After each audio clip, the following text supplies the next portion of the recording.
Welcome, everybody. We got Robert Bowling from Infinity Ward and Glen Schofield, Vice President, excuse me, and GM of Sledgehammer Games. Someone just got a promotion. Congrats. I'll take it. Yeah, no, it's fine. I'm sure the actual president is going to drop an elbow now, but that's all right. Modern Warfare 3, easily one of the most anticipated titles at this year's E3. What do you think defines Modern Warfare as a game? Like, what does it take to make a great Modern Warfare game? Modern Warfare in general, I mean, the things you have to hit in Call of Duty are that 60 frames per second. I mean, that's what sells that smooth gameplay, because when it comes down to it, it's about the tight gun controls. It's about those huge cinematic moments in the campaign, especially. Yeah, great combat, multiplayer, even Spec Ops these days. So you're saying every aspect of the game needs to be absolutely perfect, pretty much? Yeah. Okay. I mean, that's what we've come to expect from the franchise. Now, what are we looking at right here? This is what, downtown Manhattan here? Or? Yeah, it is Lower Manhattan. And how do you capture the feel of Manhattan? Well, it's good to have lived there for a while. Well, there you go. Yeah. And I noticed the nice urine sheen on the texture there on the walls. It looks very good. Looks very true to form. You like that? Yeah, lots of debris everywhere. I motion captured that. You did. Those are custom textures, huh? Put it right on there. Right outside the offices. So what's actually taking place right here? Why are we shooting in Manhattan? What happened? Well, the Russians have taken over Manhattan. Of course. Yes. Yep. Glenn Beck predicted they would. And so the Americans have come in and are trying to push them out.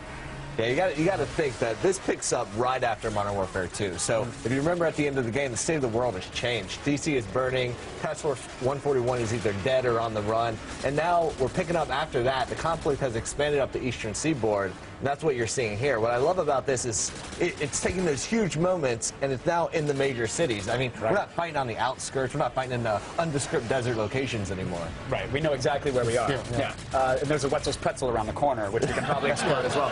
What's the challenge of taking war to these new areas? Is it trying to balance the fun, exciting, fast COD gameplay with realism, with a realistic setting? Well, we're all about being like super authentic in the weapons and stuff, but the real challenge is once you get into these new environments, the way you play the game has changed. The tactics you would use in military are changed. And that's why you see things like this, like the dual scope system that was something that the environment spawned a new feature that impacts gameplay. So now you can see, like, when you're fighting through the city in the open streets, if the guys are far away, you're going to flip up this magnifying scope like you see them doing. But as you get into the buildings, you start clearing rooms, you're going to pull that down, go to your EOTech, your red dot, whatever your close range optic of choice is. Yeah, you're able to flank, go into the buildings, flank the enemy, go, shoot down at them when they're coming down the streets, things like that.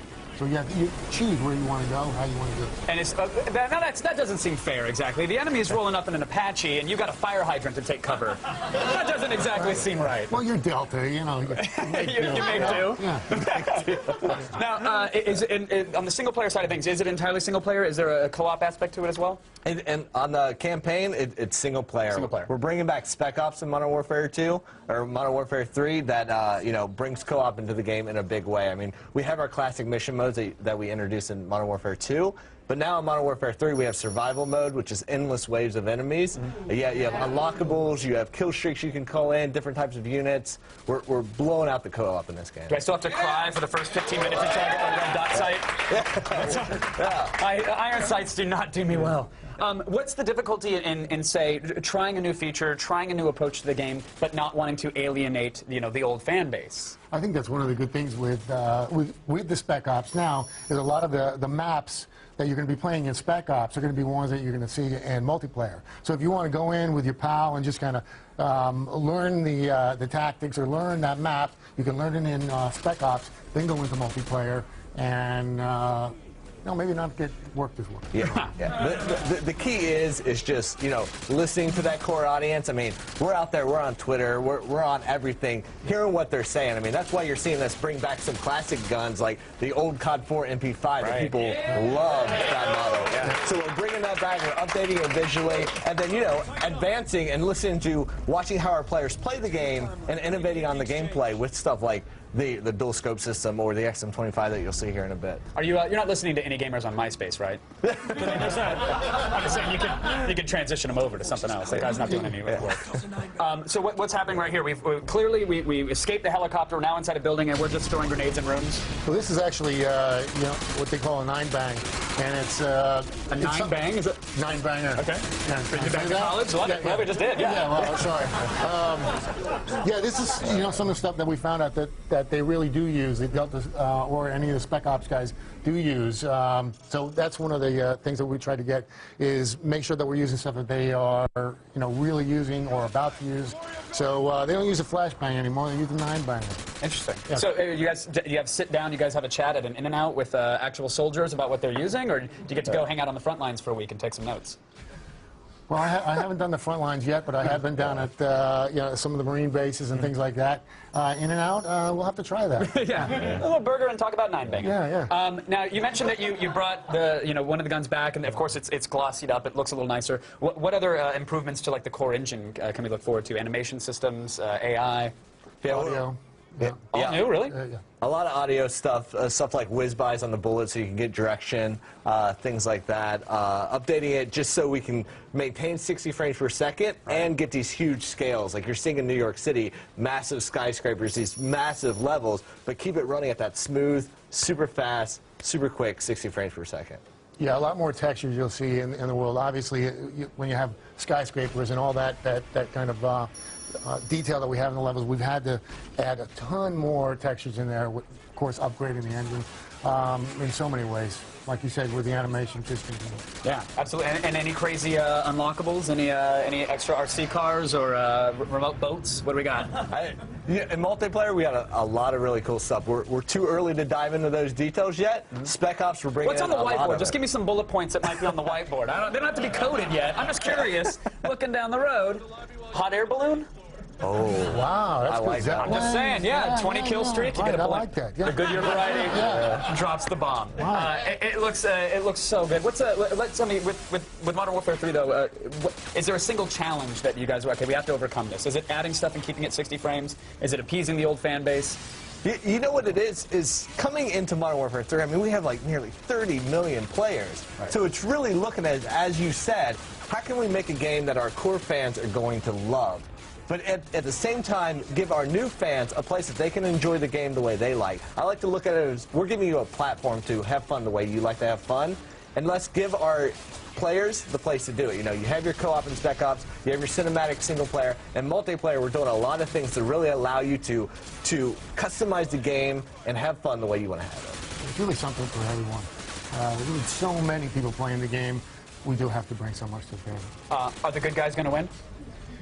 Who knows? I just want to know that we can save the world. That's Call of Duty. The good guy always dies. Oh, yeah, of course he does. A couple times. Yeah. I love it. You guys, thank you so much for coming out. Absolutely wonderful. You got to stick around. We're actually going to put Modern Warfare 3 on pause, but don't worry, we're going to have more for you in just a moment. Even more. We are back with our look at Call of Duty Modern Warfare 3, and it's a G4 exclusive.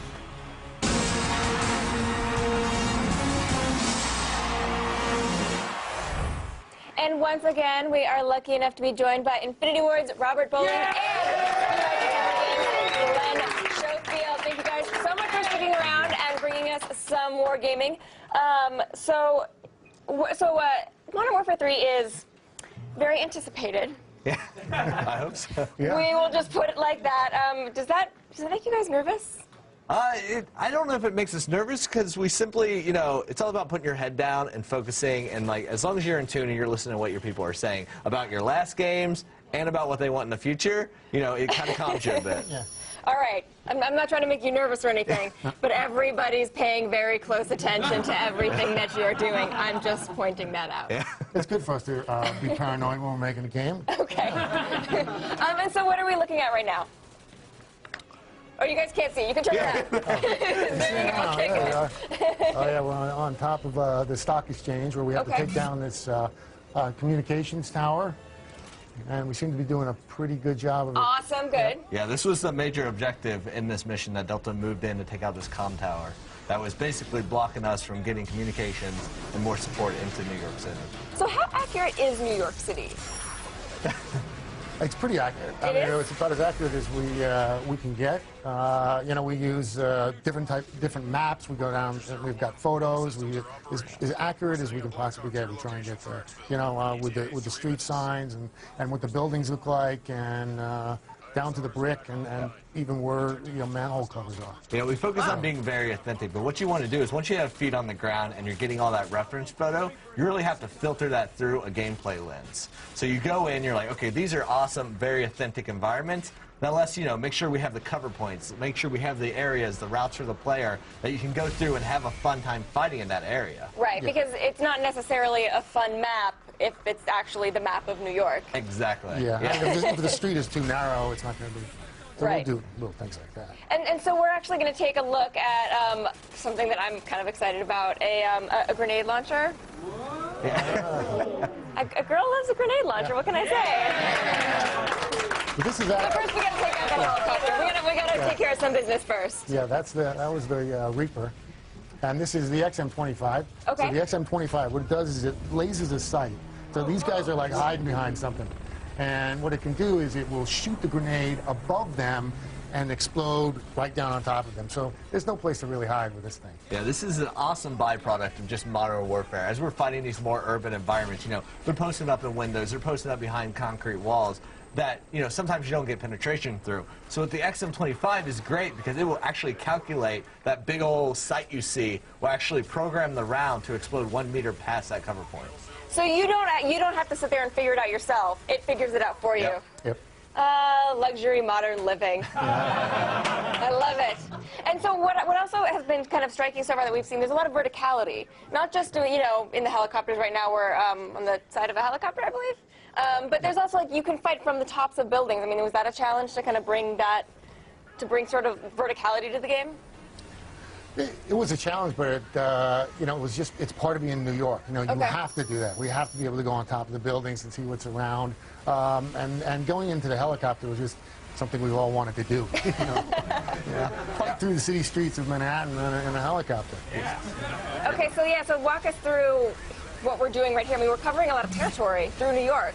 Yeah, I mean, Manhattan. yeah, the city is huge, and more importantly, we're always throwing you in different scenarios. So you're not just, you know, boots on the ground, infantry fighting through. You know, as you do that, then you're in the helicopter, you're flying through. I mean, it's just showing you the scale of this game, and this is just one level. I mean, we're in New York here, and then another moment, you know, we're in parts of Russia, the Himalayas, France, England. We're really hitting everywhere across the globe. And you're definitely known for these big cinematic events. I mean, was that a lot of pressure? And then were you able to come up, do you think, with new ones to really do justice to the series? I don't think it's pressure. I mean, that's one of the things we really look forward to. We, you know, sit in a room and say, okay, let's do something bigger than we've ever done before. And I think you're seeing some of that here. That's just the challenge and the fun of making a video game. Yeah. What I miss? Let's just enjoy There it comes. There we go. There's a big moment. For example, the cinematic moments we were just speaking about. Oh yeah, that didn't go too well, huh? But don't worry, he's gonna make it, right? We'll see. We'll see. We will see. So the set pieces are definitely a part of the game. Very excited to see more of them. Thank you so much, Robert and Glen.